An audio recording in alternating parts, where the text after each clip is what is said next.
Can't find it. Can't find it. Hey, there it is. It's season 2. It's episode 19. Good morning, mediums. It's March 13th, 2017. Welcome to another episode of Live here on Keystroke Medium. I am Josh Hayes here with my co-host Scott Moon, and today we're talking with science fiction and fantasy author David Estes, talking about his Fatemarked series, his series Slip, and the Moon Dweller series. He's written over 30 novels, or almost 30 novels, and finally has started to tackle a project on par with what he calls the scale of Sanderson's Stormlight Archives and Martin's The Song of Ice and Fire. And with that epic intro, David, welcome to the show. Thanks very much for having me, and aloha. It is approximately 6 a.m. here in Honolulu. So Man. Don't mind my coffee IV. It's currently hooked up to several of my veins. So early. So like to have early. people on the show that are willing to suffer, for the cause. Get up and watch the sun come up in Hawaii and all that. So that's what we should have done, a sunrise edition episode of Keystroke Medium. That's right. Go outside, David. I want to see the sunrise. Didn't realize we still can actually. It's dark out, so that's insane. Well, David, you're we talked yesterday for a little bit of pre-show, and just out of that conversation, I hooked you up to do a Thursday Night Live at the end of the month. So I think you're the first guest ever that got second loaded on an episode before they'd even done their first episode. Congratulations on that. Is there a contract or something? Because you might regret it after this one. Well, it's written in blood, and it's Scott's blood that it's written in. So you're okay. I shed it frequently because I'm very kind of accident prone. So it's just pretty much spraying everywhere all the time. So it's not like a really, a high price commodity or something. So David, tell us a little bit about yourself. Awesome. Well, I was a former accountant. Hold on, I just gotta yawn real quick. Oh, it's so early. No, I'm back. It's okay. Oh no, it wasn't the tiredness. It was just memories of my past life. I thought the accountant. I thought you were talking about you were like an assassin or a hitman for the mob or something. Yeah, I'm an accountant for the company. I've been working on that book for a while now, actually. Yeah, I did that for 10 years with a little stint in operational risk management. Oh, let me yawn again. And my wife and I were both doing basically the same thing, and we were in Sydney and about our life except for the work portion of it. And so, I started taking writing a little bit more seriously during lunch breaks and while riding the ferry. It's the Manly Ferry. The Manly Ferry. Do you like that name? So we lived at Manly Beach. Manly Beach. Yeah. Every time I went outside, I just felt like taking my shirt off and just flexing. Yeah. It's probably in some sort of like neighborhood association, covenant code. You have to take your shirt off on Manly Beach. Pretty much. And so writing seriously, and a year and a half later, my wife and I had a bit of money saved up. My books bought us, a meal every once in a while, and we were pretty proud of that. But it wasn't paying any bills. My wife just kept just wearing on me. Every time I came home and she saw that look on my face, like I didn't have a good day, she would just say, "Hey, you want to years?" And the conservative person in me, financially conservative person, said, "That's just not going to happen." Finally, she got me to commit to a 2-year timeline. In 2 years, we're going to save this much money, and we're going to have this kind of budget for traveling, and then we're going to do it. We're going to travel for 2 years. Little by little, month by month, she kept bringing that timeline forward till it was 18 months, a year, and then finally I had a really bad day at work, and she just said, "Let's just go. Let's just put in our notice and go." And it felt so, just the with that felt so good that we just did it. We put in our 3 months notice and went. So I started. Go ahead. I was going to say, we were talking in the pre-show a little bit about kind of what that was like, and you described to us a rather rigorous type of writing lifestyle, and kind of where you would have to be forced to write, while you're doing this 2-week sojourn. Can you tell us a little bit about that? Yeah, I guess I very early on, and it came from having to write while I was working a full-time job.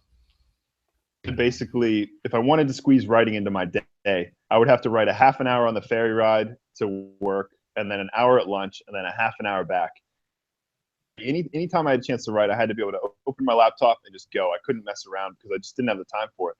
So I kind of got into this routine of doing that kind of writing, which, made me writer's block thing. I never had an issue with that just because it became part of my habit, part of my routine. So when we went traveling, it was rough because, we were in these places that were just beautiful beaches of Nice, or we might be in a coffee shop in Italy. And, I had to work, man. It was hard. Out, and I would just be churning the words out at an even rougher time because I would take whatever I'd written and I'd put it into ebook form and dump it on her Kindle. And then we'd go to the beach and she would have to work editing my book. So couple of slave drivers right there. I look back on those 2 years and it was a tough part of my life, but somebody's got to see these places. So, so you'd probably have, if you had to, you could probably do it again. I mean, travel the world, right, in exotic locations. Yeah. Honestly, who wants to do that though? Yeah, with the practice, we now have a 15-month-old son, and we would love actually to do a second tour of the world and bring him with us and show us kind of some of the places that we saw before, as well as some new places. But it was a dream to be a writer, and somewhere along the road, these words and these stories and these books that I'd been started paying more than a few bills, started paying for the trip, stopped eating to our savings, which is what we were doing at the beginning of the trip and for the first part of the trip. And we eventually just decided to camp down in Hawaii because it was a dream of both of ours to live. That's the Hawaii, and I write full time, but not so full time that we don't get a chance at about 2 or 3 o'clock in the afternoon to go out and enjoy the weather and the beaches here. That's awesome. It's good that I like to hear that from somebody who's been able to make the leap to full-time writing and is able to do that and still go and do, instead of like you hear of some writers going full-time, but that's literally all they do 7 days a week is write. And so it's nice to hear somebody that went full-time and then still kind of just like, nope, I'm done for today, I'm just going to go and do. That's cool. I want to ask kind of at what point, how, because you've written a lot of books. So, and this is kind of a prep for a question later. How many books where it was kind of the tipping point or where your breakthrough point is. But before we get into that, I wouldn't mind talking just a little bit more kind of about you if you want, if you got more, or if you want to talk about, say, one of your favorite books or something, so we can get in so people know what you write and get to the stories. If that's cool with you. Yeah, absolutely. So growing up, my mom would read to my brother, my sister, and I pretty much every night. She would either read or she would just make stories up. So, I kind of my mom is a very creative person. She can draw really well, and she's just always had a knack for storytelling. Where I got the initial bug. Plus, both of my parents really like to read, so they were big readers. They had a huge collection. My dad had a whole collection of Agatha Christie books, and from a very young age, I was reading Tolkien. I was reading Agatha Christie. I was reading anything I get my hands on, anything with a little bit of imagination. And so I was telling Josh yesterday that I had read the Lord of the Rings trilogy probably a dozen times by the time I was 12, and any given day I could pick it up and just start going. I could never get enough of it. I started reading a lot more sci-fi stuff, and I really got into anything with a different world, and I like the idea of future civilizations, planetary travel, all that kind of stuff. So when I first started writing, I considered Rings and Robert Jordan's Wheel of Time and kind of anything in that epic fantasy, for me, the holy grail. I thought it was untouchable, and I didn't want to touch it. I didn't want afraid of touching it, just because I didn't feel like I could do the genre the justice that those giants did before me. And so I focused on sci-fi, not because there weren't fantastic sci-fi writers out there, but just because it wasn't ingrained in me quite as deeply, but it was a genre I really enjoyed. So I started writing end of the world stuff, mostly at the beginning. And I really got into it. I liked the challenge of the fact that there was a huge revolution happening, tons of post-apocalyptic and dystopian novels coming out, and a lot of them had the same themes, the same things going on. And I liked the challenge of trying to find a unique niche within that genre. So that's what I started writing. And to get to your other question, when did the tipping point happen? It's not a certain number of novels. I don't want to say that, because my first trilogy, it was literally just practice. It was just training and practice. It sold maybe 2,000 copies over the last 6 years or something. Nothing to write home about, but not too bad either. But I look back on that as training ground. And from there, I dabbled a little bit in some children's books that I worked on in between. And I think it was a good change of pace and just, reminded me to get back to basics, and to not write in too complex a manner. Right. And then it was the fifth book, actually, The Moon Dwellers. The timing was perfect. The audience was perfect. But it hit everything kind of right at the perfect time. And yeah, go ahead. I'll say, what is The Moon Dwellers about while we're talking about that one? So The Moon Dwellers is it's a dystopian novel set 500 years in the future. A cataclysmic event has happened on the Earth's surface, and there was a lottery, and I say only, it's a lot of people, but about 3 million people were able to go underground into these caverns that were built specifically by the government in secret, for when something like this happened. So 3 million people were saved, but that's out of 300 million. So it feels like a decent number, but not when it's out of 300 million. Right. So, but I'm 500 years in the future after all of this stuff's already happened, and the civilization is now functioning pretty well. You have your class system. You've got the sun dwellers, the moon dwellers, and the star dwellers. And they're basically arranged by how deep underground they are. So the star dwellers are the deepest. They live in these, pretty terrible conditions. They don't have a lot of technology. Whereas the sun dwellers, they actually have, at this point, they have a sun. It's not a real sun, but it's a sun that they've created that still provides light and provides enough energy for them to go about their daily business. So then you've got the moon dwellers, which is the middle class. And essentially, it's about a girl who is imprisoned because her parents were considered traitors. They were part of a rebel organization. And they've been imprisoned, and therefore, by association, she's been taken as well and put into, kind of a juvenile detention center.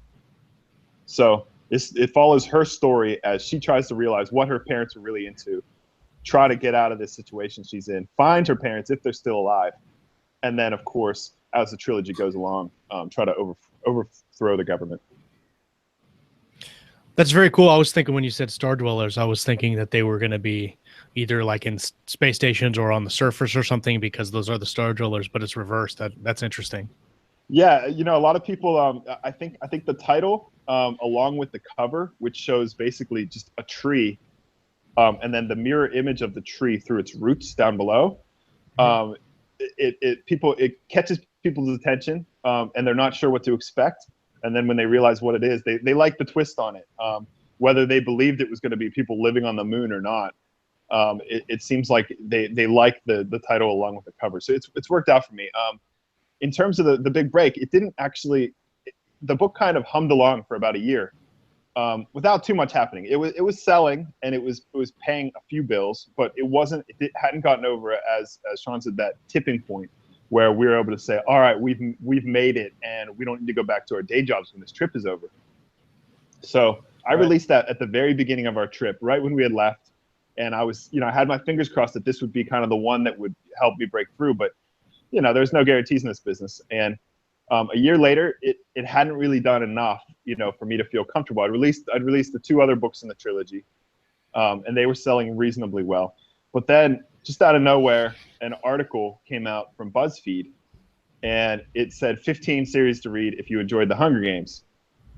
And all of a sudden, I started getting all these tweets, all these Facebook hits, and people were saying, "Have you seen that BuzzFeed article? Have you seen that BuzzFeed?" And I didn't really follow BuzzFeed that much. I knew about it. I didn't realize how big it could be. And I went into the article, and sure enough, I go through this list, and I'm seeing bestseller after bestseller, most of which had been optioned for film.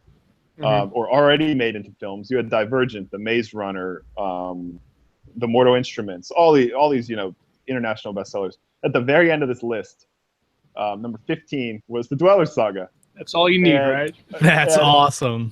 And I checked my sales and just this spike. Yeah.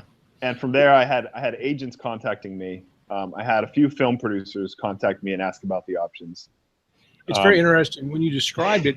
First of all, I appreciate your description, because a lot of times you ask an author that writes brilliantly, and sometimes myself included, you're like, you kind of hack your way through a description of the book, So that was really good. And I got a good I could see where your story was going, and I had some revelations like Josh did about what I assumed and what it actually the story was. But I could totally see it with those books you're talking about. I could see it fitting in that kind of subgenre, I guess. So, that makes sense. And I think that's part of it too, is if somebody reads the book and it's like, oh, this isn't anything like those, this doesn't satisfy what I was trying to find. So that's a story. We have some, Chuck Manley says that we're all chasing that lightning strike, and you get that really good, somebody finally gets you the visibility you need to shine. Yeah. I like the, no, go ahead, dude. I was going to say, it's a combination of hard work, perseverance, and luck. There's a lot of authors out there who I think maybe, they're a little bit high on themselves and they want to think, oh, I just wrote an awesome book and therefore I had success. But The Moon Dwellers has sold way more books than any of my other series, but it's not my best book. It's good. It's entertaining, and I'm glad I provided a lot of entertainment to people who are interested in that genre. But when I talk about my best books, it's my newer stuff. It's Slip, which has been a much slower build. It hasn't had that lightning strike, but it's slowly been gaining an audience, and it now on a month-to-month basis outsells The Moon Dwellers. Right. And it's my new project, Fatemarked, which I'm sure we'll talk about later. Yeah. I love the cover to Slip, and I don't want to misspeak or something, but when I talk about luck, is like you can have the luck to get people there, but they got to have a reason to stay. So, having that great story. So I interrupted you, Josh. Sorry. No, you're good. This kind of coincides with C. Stephen Manley's question about your covers. I really, really like kind of the minimalistic approach you went to on the Moon Dwellers. Oh, that is awesome. And kind of like you have the trees and then the upside down trees, and I'm assuming that is in reference to like the caverns and stuff that you talked about. But yeah, exactly. My cover artist is an Australian guy who actually, him and his partner, they lived with us for a while, and then they continued to live in our building. And they're graphic designers. He had never done a book cover in his life, but he'd done all kinds of different stuff. So he was very, he had a lot of experience. And I was on a low budget at the time, and I just said, let's just talk about this and let's see if we can do something that's different, that's a little bit artistic, because he was also an artist on the side. Right. And he just hit for me, he hit the perfect cover, and I still get feedback that's one of, out of all my, I've got tons of covers now. People say that's one of their favorites. I love that cover. I'm looking at it right now. It's basic. It's really basic, but it's just the difference between the two different, the contrast between the colors, and then just the way the roots grow a little bit deeper than the tree does. Right, exactly. Yeah, I like that a lot. Yeah. Well, in your other covers too, the Ice Country and Winter, Water and Storm, the Country Saga covers are very they have just a feel, like a mysterious feel to them. That's very cool. I like that. And that's a different artist, and I did that on purpose, because here's something that some people might not know, is that the Dweller Saga and the Country Saga are sister series. So while the Dweller Saga has been going on underground, and they're all assuming that you can't live on the surface of the earth because they've been underground for so long. They filter all the air that comes through, and the government has basically fooled them into believing that it's still uninhabitable up there. Right. There's been this whole civilization of those other 297 million people that some managed to survive on the Earth's surface. Life expectancies are much lower. They're in tribes now, living almost like a nomadic lifestyle. And those are the people of Fire Country, Ice Country, and Water and Storm Country. And so the separate trilogy hums along, completely different characters, totally different style, which is why I wanted the covers to be different. But then when you get to the 7th book in the whole series, that's when the people from underground realize what's going on. They overthrow the government, spoiler alert. And then they come above ground to find a whole nother mess, a whole other, situation with, power struggle and territorial, fights and things. And that's the Earth Dwellers, which I decided to go with the same cover style as the Dweller Saga, just because that was my more popular series and because that's the one that's really captured the attention. Yeah. So those two series, you got to really appreciate the 7th book. You have to read them both, because in the 7th book, I do a lot of point of view switching between the 2 main characters in the Dwellers and then the 2 main characters, actually, the 2 or 3 main characters in the Country Saga. See, that's awesome. I love your spoiler alert, because when I read a story like that, it reminds me of Hugh Howey stuff. And I'm always like, well, what's outside? I got to know. And that was Wool. Wool. Yeah, Wool. Yeah. Did that kind of inspire the Moon Dwellers, or it didn't? I had never heard of Hugh Howey, which is at the time. He was probably getting big, but he wasn't huge when I first started writing. Yeah. I had read more stories like Amanda Hawking's story and how she became an overnight sensation and then signed a $4 million publishing deal and that kind of stuff. And I was taking tons of inspiration from that, from other indie authors who just said, you know what, forget it. If the agents and publishers, if they've got this huge pile and mine's stuck in there somewhere, I'm just going to do it myself. So it was later on that I read Wool after I'd published The Dwellers, and I did see some similarities. His is a different style, but I love the mystery between the different silos and whatnot. But I became a huge Howey fan, and not only his novels and his creativity, but then kind of his take on the publishing revolution. Yeah. Speaking of publishing revolution, there's a lot of groups out there that are on Facebook or wherever you find them that do promotion, or they help other writers. Preston Lay of the Legendarium asks, he's curious to know if the readers group that Sarah Nofke has helped has the Awesome Readers Marathoners group. Has that helped your sales, or have you noticed a help in sales from that group? That's a very detailed question. I like that. You've done your research. So for those who don't know, check out the Awesome Reader Marathoners. Basically, it's a group where they take somebody's book, somebody's series, and as a group, they just read it start to finish. That's been done before. That's a book club.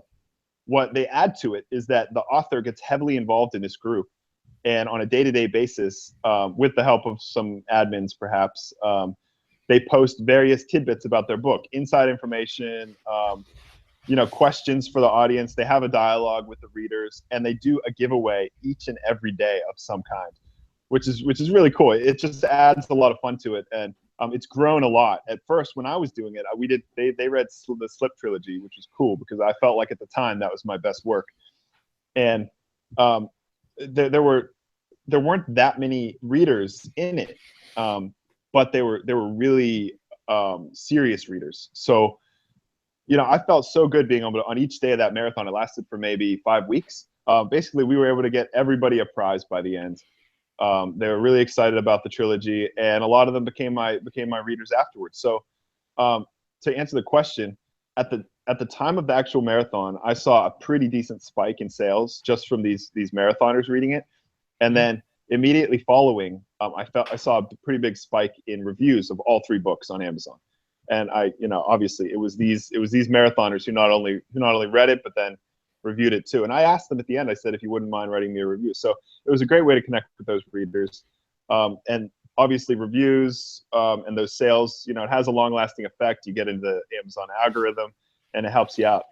The other thing is, if you're a writer that has a decent backlist like me, if these were readers that had never read anything I'd written before, and then they read a trilogy of mine that they really liked, they went back and then read the Dweller Saga, which is 7 books. They might have read My Salem's Revenge, which is a witch apocalypse series, which is 3 books.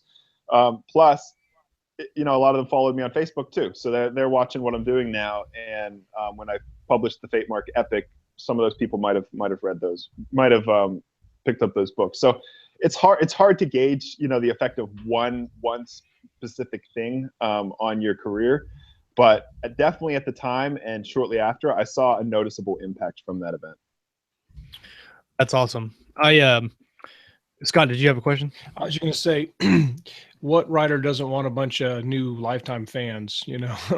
That's good. You develop that relationship that we all talk about. That's harder to find, but making a connection like that. I mean, I don't know if you can even put a price on it, really. It's not just the connection too. That's huge. That's huge. But also the fact that they're reading from start to finish a whole series of yours, which these days it's not as easy to find, because even if somebody really loves your first book, how many distractions do we have? Not only from other types of media, but from other kind of books. We're getting these emails in their inbox that says, this is 99 cents, this is free today. And you're just downloading. Everybody's just downloading. And so they read one of your books, they might really like it, but then something else, new and shiny pops up, and they start on that, and they forget about, they might not come back to your series for a long time or ever. So having people read start to finish a whole series to really get an appreciation of what you do as an author, that you're, like you said, that develops lifelong fans. That's an excellent point, because I used to read all my series all the way to the end, but I don't do that anymore, because I'll read until they're working on the next book, and then I'll switch to a new series, and I come back and no, that's an excellent observation. Well, we're talking about the readers group before we move on, because I want to move on to Fatemarked. Stephen Manley asked, do you have to pitch your series to the group admin? How does it work to get your series rolling in that reader marathon group? That's a very good question. I don't know the answer, actually, because Sarah Nofke and I have known each other for a while, and as she was kind of building this group up, she contacted me and asked if I would be interested. And I kind of saw what she was doing. I went in the group, took a peek around, and saw what she had done with her own marathon. And I thought it sounded like an opportunity too good to pass up. But I was stressed, because it is, as an author, it's a very big commitment. And so luckily I've got some, some people who were originally super readers of my earlier works, and then became quite good friends. So I signed them up to help me co-admin the group. And we planned ahead of time. We had every single post nailed down already, and so it was just a copy and paste job. We had all the images we wanted to go with it. We had all the giveaway set up. So the planning was really important. But in terms of landing yourself a spot in that group, from what I hear, it's gotten really competitive, and they have a huge waiting list. But I would contact Sarah Nofke. She's quite easy to find online just by typing in her name, author Sarah Nofke, author. And she'll get you squared away, either by telling you they're on hold for now, or she might give you a spot on the waiting list. Awesome. Maybe Sarah wants to come on the show and talk about her books. And yeah, I made a note about that. We'll have to ask her. I bet you that would be a good show. Well, before we move into Fatemarked, I just want to mention our sponsor for the show real quick. This episode of Live is brought to you by BZ Hercules Editing Services. You can receive an exclusive 15% discount off all editing, proofing, triangulation services at more from BZ Hercules at bzhercules.com/keystroke-discount.html. She does terrific work. She's done Scott's work. She's probably going to do some of my new stuff coming up. So if you're looking for an editor, check her out at bzhercules.com. Also coming up next month is our covers for a Cure charity auction with Tom Edwards. There's going to be some pretty cool video content coming out this month with Tom. We're going to work through some of his making of projects. He's going to allow us to follow from beginning to end one of his covers and see not everything that goes on to it, but some of the behind the scenes work that goes on there. And that's for raising money for Parkinson's disease for parkinsons.uk.org. So if you haven't joined the Facebook group, check it out at Covers for Parkinson's. That's facebook.com/Covers for Parkinson's, or you can check it out on our website, keystrokemedium.com, and just click on Covers for a Cure. With that being said, the reason I invited you back for Thursday Night Live is the description and talk that we had yesterday about what went into your Fatemarked series. Before we get into all that, will you kind of talk about the series and tell us kind of where it came from and what was the originating thing for that? Absolutely. So like I was saying earlier, huge Tolkien fan, huge Robert Jordan fan. just that was for me. That was the pinnacle of literary achievement. And I went through writing all these other books, sci-fi, and some genre mixing, like my Witch Apocalypse series, and just having a blast with it, just creating worlds and learning the craft. And finally, with finishing the Slip trilogy, getting to a point where I felt like I was a writer. And that's crazy to say, because that was toward the end of the 24 books I had written in and published in 5 years. But I read somewhere that to consider yourself a writer, you have to write 1 million words. And when I first started out, that was just unachievable. I thought that was impossible. Most people say, how do you write a 300-page novel? But by the time I finished Slip, I had written 2 million words and 24 novels published. And I did feel like I was a writer, but I felt like it took even past the 1 million words to really get a handle on what I was doing, to feel comfortable with it. So I wrote one more book called Strings, which wasn't part of a series. It was a sci-fi retelling of the Pinocchio story. Oh, cool.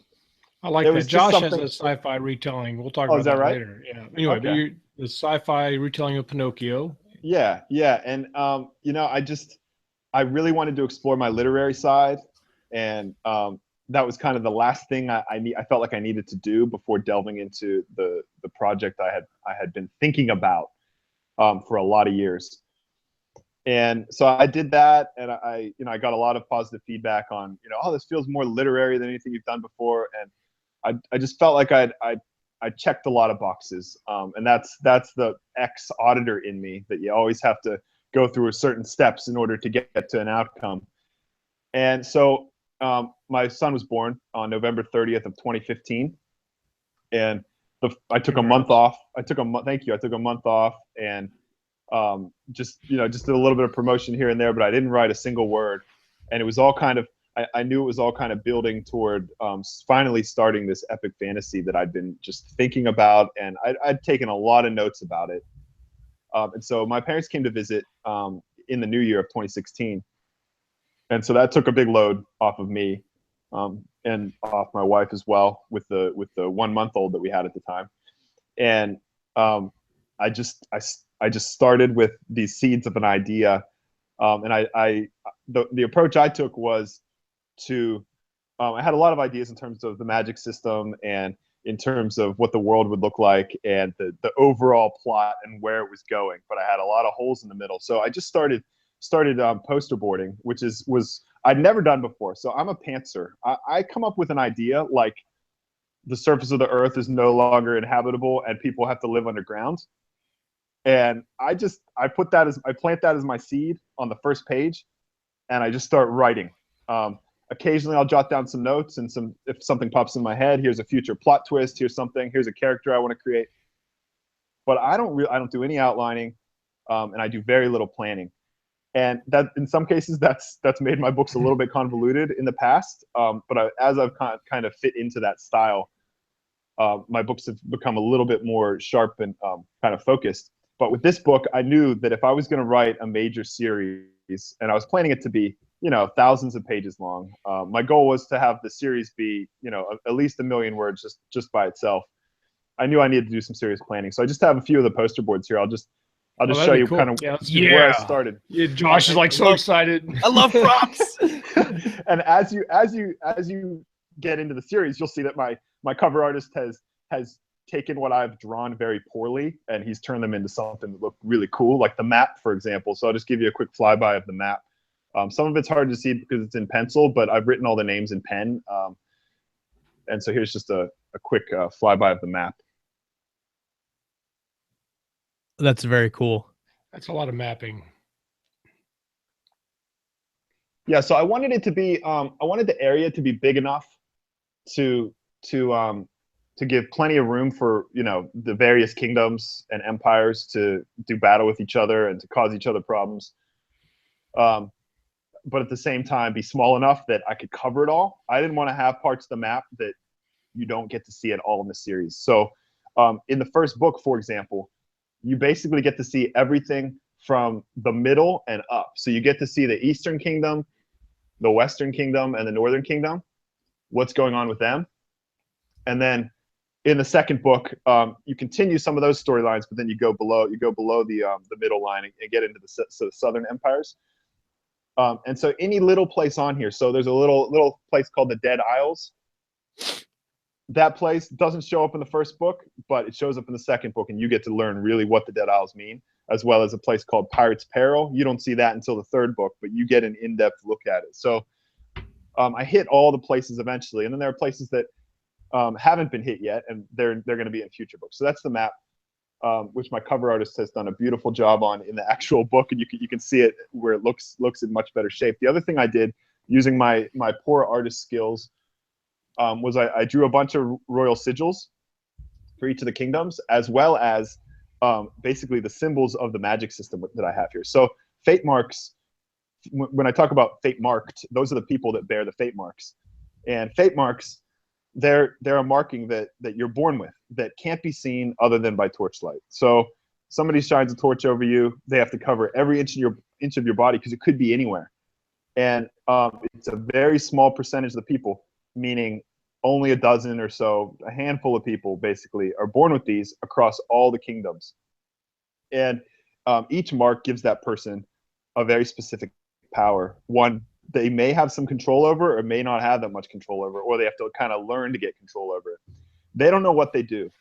And one of the most important things I wanted to achieve in this series was to show just how in real life we don't necessarily understand people that are different than us. And in this kingdom, in this land, each kingdom has kind of a different take on what these fate marks mean. You've got the West, where they think these are marks of the devil, basically. And any kid that is born gets scanned, I'll call it, with the torchlight. And if the torchlight shows up anything, they're done because they're demon spawn. Wow. So the either doesn't have any of the fate marked right now, or the fate marked have been well hidden, so that they don't get killed. Then in the north, if they find a fate marked, they are bound to work for the crown. So they're basically taken and forced into doing whatever the king wants them to do. In the east, they're treated like anybody else. People appreciate them for what they can, for these amazing talents they have. But they're treated just like any other ordinary citizen. They can make their own choices, etc.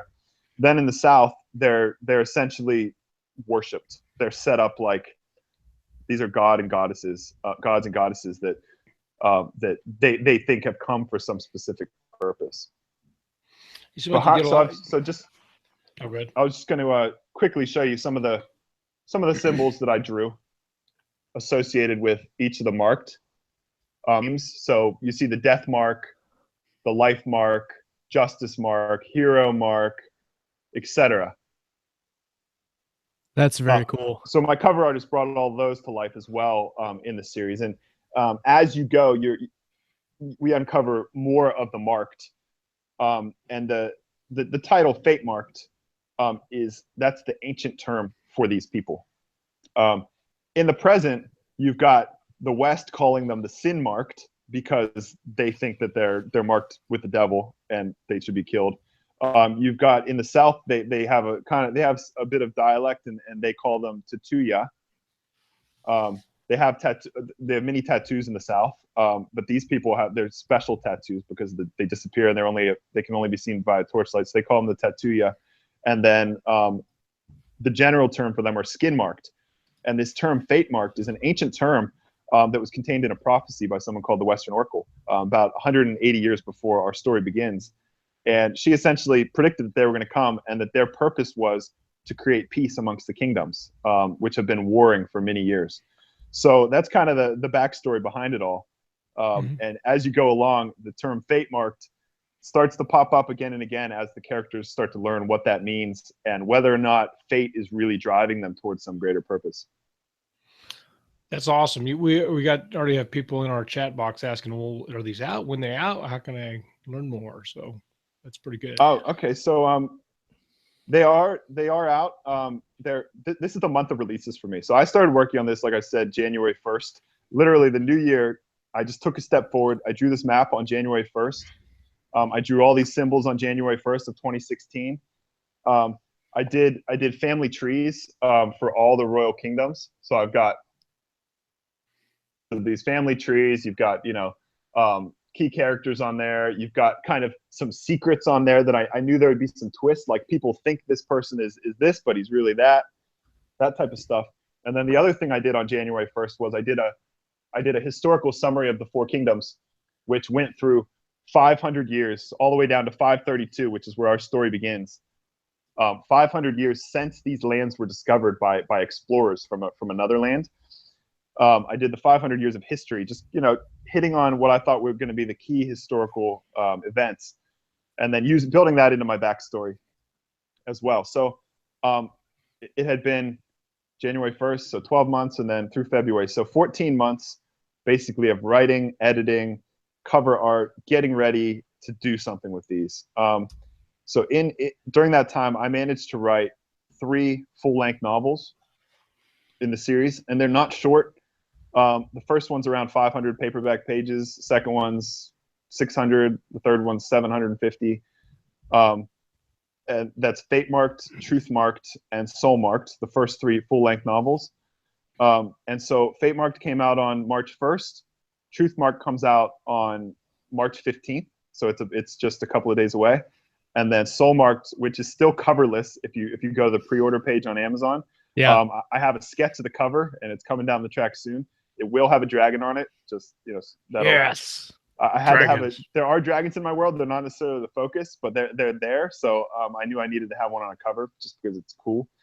Dragons rock. And that one comes out on March 29th. So those 3 full-length novels all get released this month. And then what I also did is I started writing books of short stories, which I refer to as origin novels. So they're Fatemarked Origins, Volume 1 through, they're going to be 1 through 5, or in the Roman numerals, which is what they'll show up, I through V. And the first 2 of those, the first one is out. That one came out on March 8th. And then the second one comes out on March 22nd. So as you see, if you do the math, every 7 days I'm releasing something from this series during this month. That's insane. It's fun. It's fun. And the origin novels, a lot of people, myself included, sometimes they avoid novellas and they avoid the extra stuff just because they feel like it's an author trying to, make some extra profit off of it. Man, these origin novels, they're meant to enrich the series. Because I've got a ton of characters. That's why even though I feel like my world is a bit more inspired by Brandon Sanderson's Stormlight Archives, which I was reading as I was writing this. Not that I'm stealing things from it and grabbing things from it, but more just getting his inspiration, the way that he develops things in great detail, the way he has layers of complexity in both his characters and in his plot lines. I took a lot of inspiration for that, but I also compare it to A Song of Fire and Ice by George R.R. Martin because of the sheer number of characters and different things that are going on that all come together at some point and will connect. And you might have something that's happening in book 1 that doesn't connect until book 3. So just be prepared for that. You got to immerse yourself in this world to really appreciate it. And the Fatemarked Origins short stories, basically you get 5 or 6 short stories in each one. By short, I mean they could be 5,000 words, which is about 20 paperback pages, or they could be 15,000 words, so a little bit longer, heading more towards novella. And they not only cover the origins of main characters in the book, so some character that comes in and plays a vital role in Fatemarked, but you don't actually really know where she came from or why she acts the way she acts. Why is she so closed off? Why is she such a jerk sometimes? You have to learn that this character, who's a bit like an elf named Gwendolyn Storm, why is she so mean to this other guy who's quite important to the story? You have to go back a ways because she's been around for 90 years, yet she looks like she's 25. She was there when the Dragon Massacre happened and when something happened to the love of her life at the time. And so you got to go back and delve into these origin stories. As well as I throw in some stories from the very beginning, 500 years earlier, when these lands were first discovered, what happened, how did they start colonizing, all of that type of stuff. So This is what happens that's when based. Yeah. oh, go ahead. So this sounds like what happens when a discovery writer starts to plan things, and it gets huge because you probably discovery wrote a lot of your planning stage and spent 14 months doing it. You mentioned Yeah, planning, exactly right. Scott. That's my question is from the planning aspect of it. If you started this in January 16 and you're just now releasing the books, obviously it's to take you a while to write it, but how much time did you put into just specifically planning it out? Yeah, good question. So I basically spent, this is the pantser in me, and yet this was more planning than I'd ever done. I spent 2 days. I mean, so thinking about it and jotting down notes over 5 years, basically. That was just a big convoluted mess of notes. And then when I really got down to it, I spent 2 days doing all these poster boards and then taking my notes and organizing them into something that resembled a series of novels. And even I had a idea of the end game, but I didn't have it wasn't concrete. And that's the pantser in me. I like my creativity to breed creativity. So as I've gone, I finished one novel, and then I start thinking about the next one, taking kind of what I started in this one and then moving forward. But then here's the cool thing that a lot of people, they write a novel and they're so anxious to get it out there, get it out there for public consumption, that they edit it, they scrub it, they polish it, and then they publish it. This series, I just waited on. I kept writing. I wrote these origin stories. I wanted to explore what I'd created. And what happened was I would be working on the third book, and I would come up with something that affected the first two books. So I was going back and editing and making changes and adding scenes and deleting scenes from the first two books as I was working on the third book. And even after Soulmarked was being read by my beta readers, and my beta readers were coming back and saying, wait, I don't get that, because this could mean this in the first book. I was having to go through and kind of continue to recycle.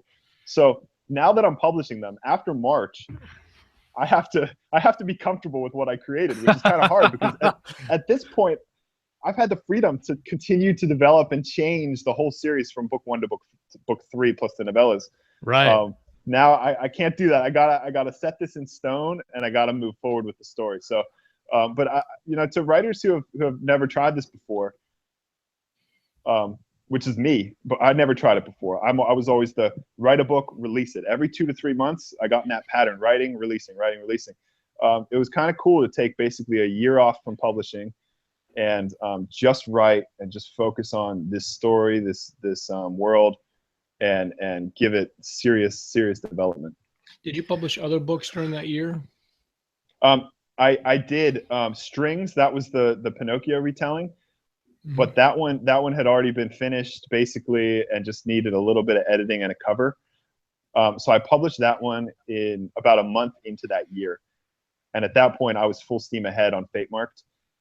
So I published that one book and then continued to promote my large backlist, just to keep income coming in. But it was hard for me not to keep publishing, because it was that was what I'd been doing for years, and that's what had worked. Yeah. And I had to just rely on what I had before, to keep income coming in while I focused on Fatemarked and really did the series justice. And I think it was what I was saying about Tolkien and putting him on this platform, Lord of the Rings on this platform, and some of the other ones. I had read Game of Thrones at that point, the whole series, and I had been working on Stormlight Archives, and I think that was still in the back of my mind, still talking to me and saying, this has to be perfect. Don't release anything until you think it's perfect. And of course, perfection is unachievable for any author. Even if a reader thinks it's perfect, you still don't think it's perfect. But I needed to get 99% of the way there, and that's, I finally felt comfortable in early 2017. And that's when I called up friends who had written some really good epic fantasies that had done extremely well. And I said, your covers are cool. Who's your artist? And he's like, this Italian guy. And his name's Piero. And so he hooked me up with the cover artist. And once the covers started getting worked on, that's when I knew I have to take the plunge, and I have to come up with a publishing schedule, and I have to get these out there. Speaking of the publishing schedule and releasing them this month, so the first 3 novels will be out in the story collections. There's 2 questions here. The first one is, what do you suggest is the read through path for the stories? Do you read all the novels and then the short stories? And then secondly, do you plan on, for the next books, are you going to plot out and plan 3 more books, or are you just going to really write one book, like book 4, release it, and then write book 5 and release it now that all this other stuff is out? Awesome question. And that's the second one's a question I appreciate as a reader, because I'm sitting there waiting for Brandon Sanderson to release book 3 of the Stormlight Archives. And I'm seeing my child become a teenager before this series is finished. Yeah, it's true though. And luckily, luckily and unluckily, obviously it'd be good to be in Brandon Sanderson's shoes and to have all that talent, plus, so many projects that he can only release 1 book a year in this series. But I do also have the luxury of focusing on this one series and getting it out quickly. So I did release, or actually, I'm trying to remember now. I schedule a lot of my mailing list emails and whatnot. So I have put together a publishing schedule. So I'm tackling the second question first. I have put together a publishing schedule for the whole series. The series I'll be releasing, I'm working on the 3rd Origins story, short stories right now, and I'm planning to release those by the end of April. And then by the end of July, I'll be releasing the 4th book in the series, the full-length novel. Couple of months after that, I'll release the 4th novella. And then my goal is by the end of December, end of January, to release the 5th, and the 5th will be the final full-length novel in the series. So in 2017, my goal is to release all 5 of the novels and 4 of the novellas, with, just for the fun of it, a 5th novella coming out in early 2018. So by early 2018, you'll have 5 books, 5 novellas ready to go, so you can enjoy the whole world. And unless some mind-blowing idea comes up that I just can't ignore, I plan to stop at 5 books, which will satisfy my beta readers, because my beta readers, after they finished the 3rd book, they all said, I thought this was going to be a trilogy and you left me hanging again. So I'm working hard to try to get it all out there. But like I said, the books are long and getting longer, with the 3rd one being 750 pages. So I only expect them to keep getting longer, the way epics tend to do. Yeah. Now to the first question, which was the order. I feel like whenever which is just a classic trilogy, you read each book in a row, I always make it difficult for my readers. Like I was saying with the Dwellers in the Country saga, everyone's asking me, how do you read it? This one's a sister series. You got to read book. How does it work? So I try to make it as confusing as possible, just so people have to ask me. Makes me feel special. Go to reader engagement. Exactly. That codependency is what you're looking for. Yeah, exactly. Yeah, my slogan should be, I aim to confuse. And so with Fatemarked, if you go onto Goodreads, the problem with Amazon is they don't let you do, when you set up a series, you can't do like book 1.5. So on Amazon, if you type in Fatemarked Epic, you're going to see 5 books up there, 2 released and 3 for pre-order. And 2 of them are going to say Volume 1, and that's Fatemarked and the first Fatemarked Origins. They both say Volume 1. That's the only way I could figure out how to do it, and to still have them be linked into the same series. And then Truthmarked, which is the 2nd novel, says Volume 2. And then Origins 2 says Volume 2 as well. But if you go onto Goodreads, they let you do 1.5. They let you do 1.1, 1.2, 1.3 if you want to. And so Goodreads calls Fatemarked number 1, and then they call Origins 1.5, and then they call Truthmarked Volume 2, 2.5, 3, etc. And so the way I've set it up is that each volume of Origins is meant to be read immediately following the novel, before the full-length novel, before you get into the next full-length novel. I've seen some sci-fi authors that have lots of books. They will put it in their author description. Yeah. In their bio, they'll put them kind of just in order so you can get a quick visual that way. Yeah, I've been thinking about that, and they either do that or they also can sometimes do it in the book description page for the first book, so that when someone's looking at the description for the first book, they get a feel for how the series works. And that's something I probably need to do. But I do, like I said, I do like getting the question. Yeah. So this is just sorry, just no, go ahead. Not to belabor the point, but to give you a bit of an idea of my creative process for the origin stories, after I finish the full-length novel, one of the first things I do is I think about which characters a lot of questions might have been raised about their past and didn't necessarily all get answered. And those are the ones that I write their names down and I say, these are the ones I need to focus on in the 1.5 or the 2.5 book, so that I can kind of bridge that gap before you get into the next novel. I love that. That's awesome. We have a very engaged live chat here, so we got a couple more questions. I'd like to squeeze those in if we can. Sure, let's do it. This is like, we'll have to make this like our most reader engaged episode ever on live. Awesome. Glad to hear. See, I confused everybody. People are very interested in your series. Go ahead, Josh. You want to hit the questions? Well, the only one that I see that we haven't asked is the Vicky Malone Kennedy asked you, have you been approached by traditional publishers for any of your books? And then Preston asked a little bit ago about audiobooks, and he mentioned getting Michael Kramer to read it. But I noticed that you don't have any audibles up right now for that series. Do you have plans for that? And again, with the traditional publishers, have you been approached by agents or anything to do that? So I've had an agent since the Moon Dwellers hit on BuzzFeed. Okay. It was an agent I had actually queried for the Moon Dwellers and got rejected. And after the BuzzFeed article hit and sales started to hit quite a few bestseller lists, then I got approached by a few agents, and the one I chose was one that had rejected me previously that I'd wanted to work with, Andrea Hurst and Associates. And so I worked with her for a few years, and she helped me land my first audiobook deal, which was for the Dwellers Country Saga. And that was with Podium Publishing. I don't know if you've heard of them. We all love them. Yeah. Oh, yeah. Yeah. Okay. So Podium Publishing got on the map when they found The Martian. Basically, they discovered Andy Weir in The Martian. They approached him. They said, "Hey, we're doing some great things in audiobook publishing, and we'd love to publish The Martian." And of course, the rest is history.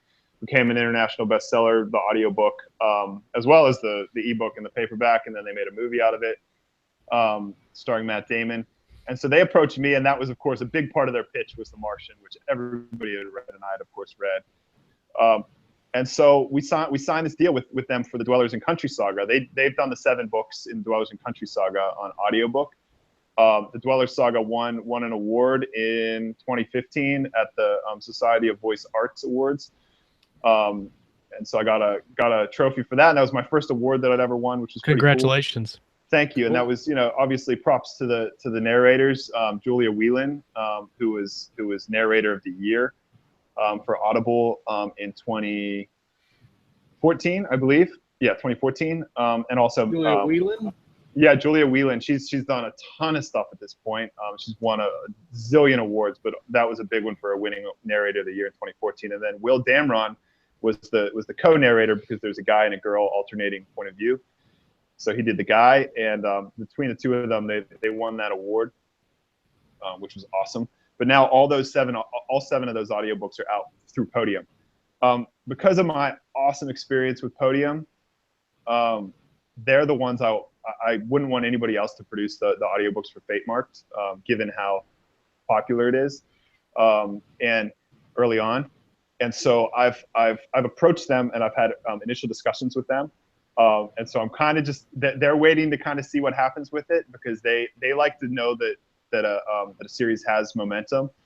Right. So obviously, if there's anybody out there that's grabbing the book and enjoying it and writing reviews, that'll help tip them over the edge in terms of producing the audiobooks for Fatemarked. If they decide 6 months down the track that they don't think it's big enough, or it's not the right project for them, then I will be looking to self-produce the audiobooks and find a narrator who fits. Well, I just picked it up. Fatemarked, the Fatemarked book 1, and then the Fatemarked. Oh wait, I'm looking. The audio narrator that he mentioned, Michael Kramer, is a phenomenal narrator. He narrated Brandon Sanderson's The Stormlight Archives, Mistborn. He narrated our co-host Ralph Kern. He's narrated a couple books for him. Mm-hmm. What else has he done? Man, he's done so many books. Michael Kramer. Yeah, he's a fan. I could fall asleep listening. That guy could read anything. Yeah, he did do the Wheel of Time. Yeah. Awesome.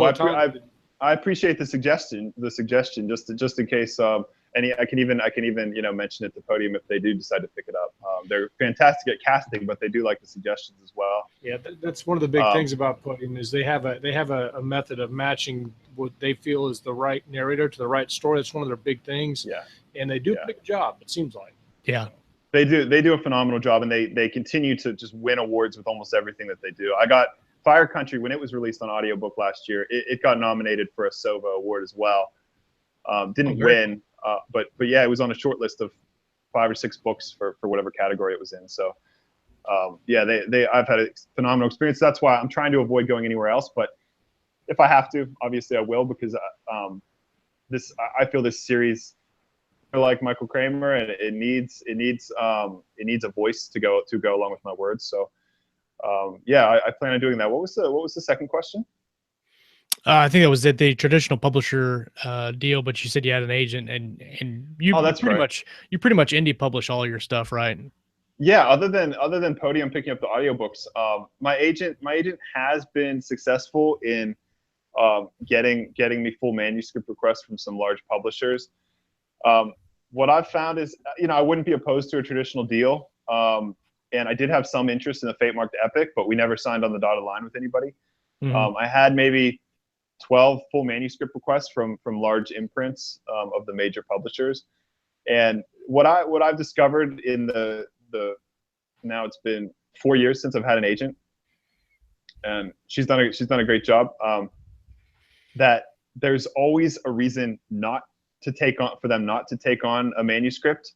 And it's very difficult for them to find that one reason to take it on. And so, I've had, across the last 3 series that I've published, I've had a lot of close calls, a lot of ones where they said, oh, we love the writing, we love the story, we love this and that, but, and there's always that but, and the reason is usually something business related. We already have 3 books that hit this niche, or, we're just not taking any more in that genre. Whatever the reason is, it's out of my control. Mm-hmm. So I just keep trying to write the best books that I can.